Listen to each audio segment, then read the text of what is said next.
It's our birthday month and we have a gift for you. So we're gonna make a box to put it in, make it out of sheet metal because that's how we roll. It's a special gift, so it needs a special box. Start with the base plate,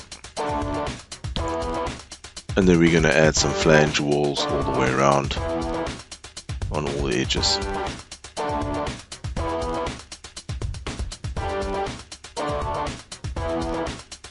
Add a lid, define up to surface, closes nicely, and that's it, done within seconds. Let's bring the gift to Ducky. Ducky's hanging out with his chrome balloon there. Sorry, Ducky. Let's just move the gift box and let's have a look and see what's inside.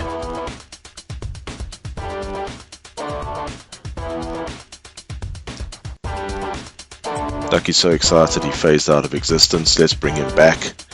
And what is that? That's odd. But sometimes all you need is a change in perspective. Oh, Ducky saw it, phased again, too excited. And look at that, 25% off all SolidWorks multi-product perpetual licenses. Hell yeah! That's what I'm talking about!